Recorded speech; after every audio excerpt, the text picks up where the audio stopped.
प्यारे बच्चों, कैसे हैं आप सब। आई होप आप सब ठीक होंगे, मस्त होंगे और अच्छे से पढ़ाई कर रहे होंगे। तो बच्चों, आज मैं आप लोगों के लिए बहुत ही वेरी मोस्ट इंपॉर्टेंट क्वेश्चन लेके आई हूँ। ठीक है, तो बिल्कुल भी मिस मत करना, वीडियो को लास्ट तक देखना। अगर आप लोग चैनल पे नए हैं तो चैनल को सब्सक्राइब ज़रूर करें और वीडियो को लाइक करना ना भूलना। प्लीज़ मेरे को सपोर्ट करना, ताकि मैं आप लोगों के लिए बहुत मोस्ट इंपॉर्टेंट क्वेश्चन लेके आ पाऊँ। ठीक है, तो चलिए बिना वक्त गवाए हम क्वेश्चन की ओर चलते हैं। आज का जो क्वेश्चन है हमारा, ये समाज शास्त्र से है, सॉरी मानव शास्त्र से है, जिसको आप इंग्लिश में एंथ्रोपोलॉजी कहते हैं। ठीक है, ये जो वर्ड है ना, मेरे से थोड़ी मतलब उच्चारण नहीं होती है। चलिए अब हम बिना वक्त गवाए क्वेश्चन की ओर चलते हैं। उच्चारण में क्या रखा है, क्वेश्चन देखो, आंसर, क्वेश्चन का आंसर देखो, क्वेश्चन देखो, ये इंपॉर्टेंट है। ठीक है, तो चलिए हमारा पहला क्वेश्चन क्या है मेरे प्यारे बच्चों। तो हमारा पहला क्वेश्चन है, परिवार की प्रमुख विशेषताओं का वर्णन करें।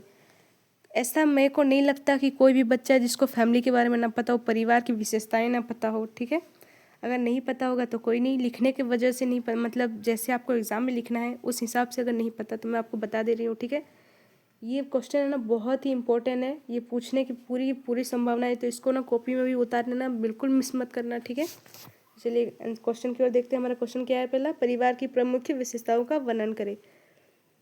तो क्या है पहला, देखिए आंसर देखिए, परिवार की विशेषताएं।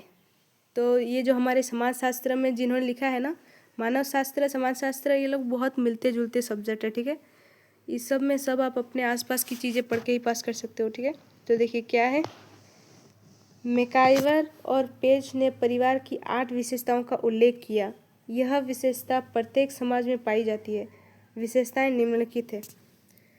मैकाइवर एवं पेज ने 8 प्रकार के मतलब विशेषताओं का वर्णन किया था, परिवार की विशेषताओं का। और ये परिवार की जो विशेषताएं ये आजकल भी हमारे समाज में पाई जाती है। ठीक है, प्रत्येक समाज में पाई जाती है। तो चलिए हमारा पहला विशेषता क्या है, तो पहला विशेषता है सार्वभौमिकता।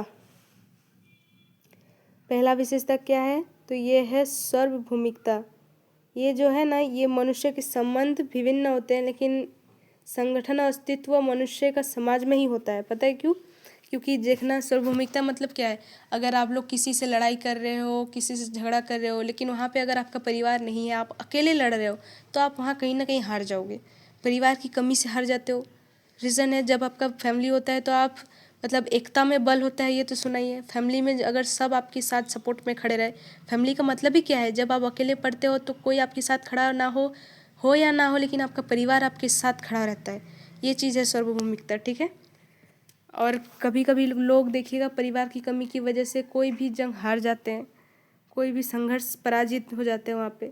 ठीक है, परिवार की कमी से, मुसीबत से नहीं निकल पाते। तो देखिए आंसर क्या है, रेडक्लिफ ब्राउन का यह कथन महत्वपूर्ण है कि परिवार एक सार्वभौमिक संस्था है। परिवार के अलावे और विभिन्न प्रकार के संगठन का अस्तित्व मनुष्य समाज में होता है, लेकिन एक संगठन जो किसी समाज विशेष में पाया जाता है वो दूसरे समाज में नहीं पाया जाता। परिवार के अभाव में मनुष्य परिस्थितियों के साथ संघर्ष में पराजित हो जाता है। देखिए, जब आपकी परिस्थितियाँ खराब हो जाती है तो आपके साथ खड़ा होने वाला कोई नहीं रहता है, तब आप उस चीज़ से आप डील नहीं कर सकते, आप उस चीज़ से हार जाते हो, पराजित हो जाते हो। अगर फैमिली होती है तो कहीं ना कहीं आपको सपोर्ट करती है। ठीक है, इसलिए परिवार का होना बहुत ज़्यादा ज़रूरी है, परिवार के साथ मिलजुल के रहना बच्चों। तो देखिए क्या आंसर, पराजित हो जाती है, इसलिए मनुष्य के साथ परिवार का संबंध अभिन्न है। जहाँ कहीं भी मनुष्य निवास करता है वहाँ परिवार का भी अस्तित्व है, इसीलिए परिवार की सर्वप्रमुख विशेषता सार्वभौमिकता है। ठीक है, चलिए अब नेक्स्ट की ओर देखते हैं। दूसरा नंबर क्या है, तो दूसरा है भावनात्मक आधार। ये जो भावनात्मक आधार है ना, ये परिवार को जोड़ने में बहुत मदद करता है। भाव के, देखिए पति पत्नी के संबंध में जो भरोसा होता है, भाव होता है, माँ बाप के जो भरोसा होता है अपने बच्चों के प्रति, वो चीज़ परिवार में बहुत मायने रखता है। ठीक है, तो चलिए देखते हैं क्या है, समाज में जितनी संस्थाएं हैं वो किसी न किसी पर आधारित गठित हुई है। परिवार का भी इसी प्रकार एक निश्चित आधार है।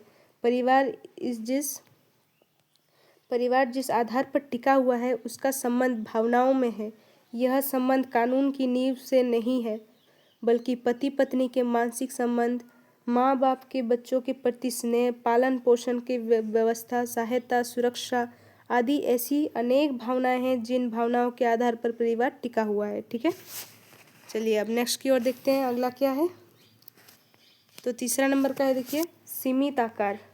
परिवार अक्सर देखिएगा सीमित आकार का ही होता है, जिसमें माँ बाप होते हैं, उसका बेटा होता है, बेटी होती है, उनके बच्चे होते हैं मतलब, और ये दादा दादी। एक सीमित आकार होता है जो बाकी चीज़ों में मतलब संगठन में ये चीज़ नहीं पाई जाती जो परिवार में पाई जाती है, ठीक है। तो चलिए देखते हैं, मानव समाज में परिवार के अलावा जितने भी संगठन हैं उनका आकार बड़ा होता है, लेकिन परिवार एक ऐसी संस्था है जिसका आकार अन्य संगठनों की अपेक्षा छोटी है।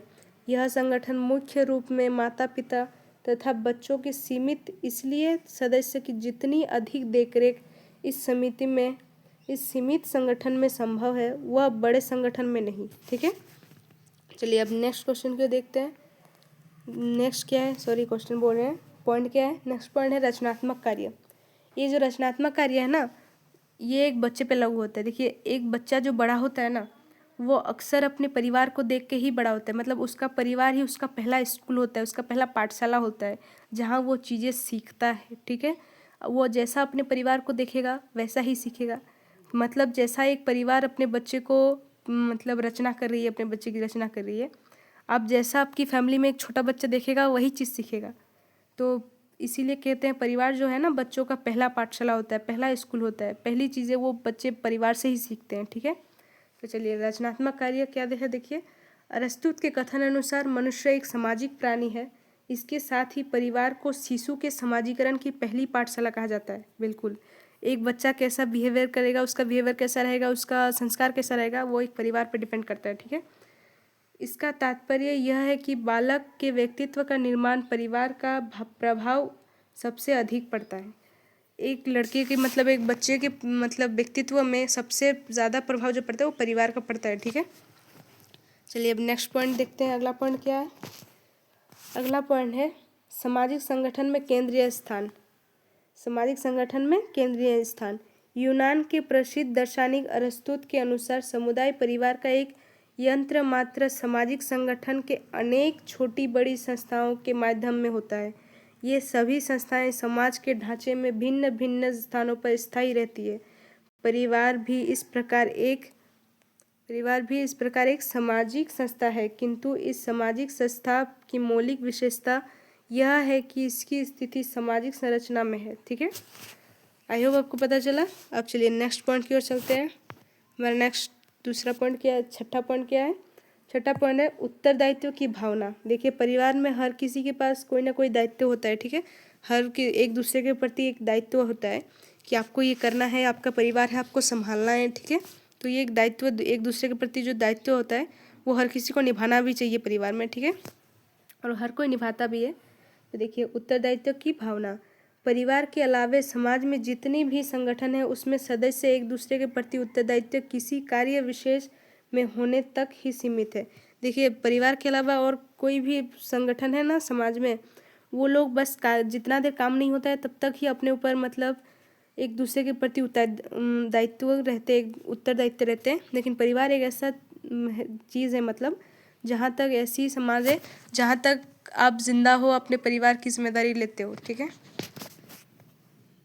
तो देखिए होने तक ही सीमित है। परिवार का कार्य क्षेत्र जिस प्रकार विस्तृत है उसी प्रकार ही परिवार के सदस्य उत्तरदायित्व भी एक दूसरे के प्रति बड़ा विशाल है, ठीक है। मतलब जिस प्रकार परिवार एक दूसरे के साथ रहता है, परिवार की जिम्मेदारी भी उतना ही ऊपर रहता है, उतना ही विशाल रहता है, उतना बड़ा। चलिए सातवां ऑप्शन क्या है, देखिए मतलब सातवां पॉइंट क्या है। तो सातवां पॉइंट है सामाजिक नियंत्रण। मनुष्य को मुख्य रूप में नियंत्रित करने वाली संस्थाएं में परिवार का स्थान सर्वोपरि है, ठीक है। समाज एक अन्य संगठन के नियंत्रणों से मनुष्य मुक्ति पा सकता है दूसरे नियंत्रण से। लेकिन परिवार के नियंत्रण में मनुष्य जब एक बार प्रवेश करता है तो इन नियंत्रणों के बीच सीमित जीवन व्यतीत करता है, ठीक है। मतलब बाकी चीज़ों में आप छुटकारा पा सकते हो, मुझे ये नहीं करना है तो ठीक है, लेकिन परिवार एक ऐसी चीज़ है जहाँ आपका भावना जुड़ा रहता है, जहाँ आपका प्यार जुड़ा रहता है, तो वहाँ आपको हर चीज़ करनी होती है, परिवार को संभालना होता है। माँ बाप आपके मतलब जब माँ बाप बूढ़े हो जाते हैं तो वो आप लोगों पे डिपेंड रहते हैं। अब आप लोग जानते हो कि अपने परिवार की जिम्मेदारी उठाओगे कि नहीं, अपने माँ बाप की परवाह करोगे कि नहीं, उनकी देख रेख करोगे नहीं। तो ऐसी औलाद नहीं बनना कि अपने माँ बाप की देख रेख ना करो। भीख मांग के, अगर आपको भीख मांग के खाना पड़े, भूखा रहना पड़े ना, तो रह जाना, लेकिन अपने माँ बाप की सेवा करना, ठीक है। माँ बाप से बड़ा कोई धन नहीं होता दुनिया में। वो एक ऐसी चीज़ है जो भगवान की देन है। ऐसे माता पिता आपके बचपन में हर चीज़ आपके लिए करते हैं, तो हमारा भी तो फ़र्ज़ बनता है ना, जब उनकी व्यवस्था कम हो जाती है, वो बूढ़े हो जाते हैं, तो उनकी सेवा करें। तो चलिए अगला पॉइंट क्या है। अगला पॉइंट है स्थायी एवं अस्थायी प्राकृतिक, ठीक है। देखिए क्या है, परिवार रचना एवं संगठन के रूप में अस्थायी पति पत्नी के मिलने से जिस परिवार का निर्माण होता है, इसमें से किसी की मृत्यु होने पर परिवार समाप्त हो जाता है। अतः इकाई परिवार के लिए इसकी प्राकृतिक अस्थायी होती है, लेकिन एक संगठन की दृष्टिकोण से परिवार, चलिए ऊपर तरफ देखते हैं क्या है। एक परिवार, ठीक इतना ही है, दृष्टिकोण से एक परिवार होता है, ठीक है। मतलब जब स्थायी एवं अस्थायी प्राकृतिक क्या है पता है, मतलब जब आप पति पत्नी होते हैं, उनके बच्चे होते हैं, ठीक है, लेकिन उन दोनों में से किसी एक की मौत हो जाती है, तो वो परिवार कहीं ना कहीं बिखरने में आ जाता है। किसी एक के लिए परिवार संभालना बहुत मुश्किल होता है, ठीक है। तो इस चीज़ को स्थायी और अस्थायी प्राकृतिक है, ठीक है।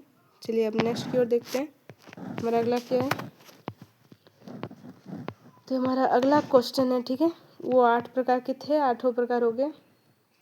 जो इम्पोर्टेंट क्वेश्चन है आपके लिए मैं वही लेके बताओ। टाइपिंग करने वाले ने कितनी गलत टाइपिंग कर दी, वहाँ 1 के बाद यहाँ 19 दे दिया। कोई नहीं, हम लोग 2 करते हैं। चलिए अब क्वेश्चन देखो, गोत्र किसे कहते हैं। गोत्र किसे कहते हैं, मतलब कोई गोत्र के बारे में आप लोग सुने होंगे, गोत्र क्या होता है। जैसे कोई काश्यप गोत्र होता है। आप लोग कमेंट में बताना आप कौन से गोत्र के हैं, ठीक है। तो चलिए हम आंसर देखते हैं। आंसर क्या है, गोत्र। जनजातियों में गोत्र सामाजिक सुदृढ़ता स्थापित करने का अच्छा माध्यम था, परंतु अब समय बदल गया है तथा जनजातियों में भी स्थिरीकरण होने लगा है। जनजातीय समूहों के सदस्य औद्योगिक कस्बों और शहरों में धंधे के लिए जाते हैं और इस स्थिरीकरण ने उन्हें गोत्र के प्रतिबंधों से मुक्त दे दिया है। अतः अब गोत्र पूर्व की भांति सामाजिक नियंत्रण का सशक्त साधन है। गोत्र ऐसे व्यवस्था में केवल विवाह के नियमों में पालन होता है। संरक्षण मात्र रह गया, ये सिर्फ अब विवाह के नियंत्रण में रहता है, मतलब मात्र रह गया। राजस्थान और गुजरात के भीलों में राजनीतिक क्षेत्र में गोत्र को कोई प्रभाव नहीं है। देखिए अभी के लोग मतलब अब गोत्र में, ये सब में नहीं मानते हैं। सिर्फ गोत्र का प्रयोग विवाह में ही होता है, जहाँ शादी ब्याह होता है वहीं पे गोत्र का मायने रहता है कि ये लड़का कौन से गोत्र का है, लड़की कौन से गोत्र की है, ठीक है। पूजा पाठ में मान्यता है। बाकी आजकल सब मॉडल ज़माना हो गया, आजकल कोई नहीं मानता इन सब चीज़ों को, लेकिन मानना चाहिए। नहीं, पूर्वजों ने कहा है तो कुछ तो वजह होगी। चलिए अब नेक्स्ट क्वेश्चन क्या है। तो नेक्स्ट क्वेश्चन देखिए, पुरापाषाण संस्कृति के बारे में उल्लेख करें। पुरापाषाण संस्कृति के बारे में उल्लेख करें बोल रहे, ठीक है।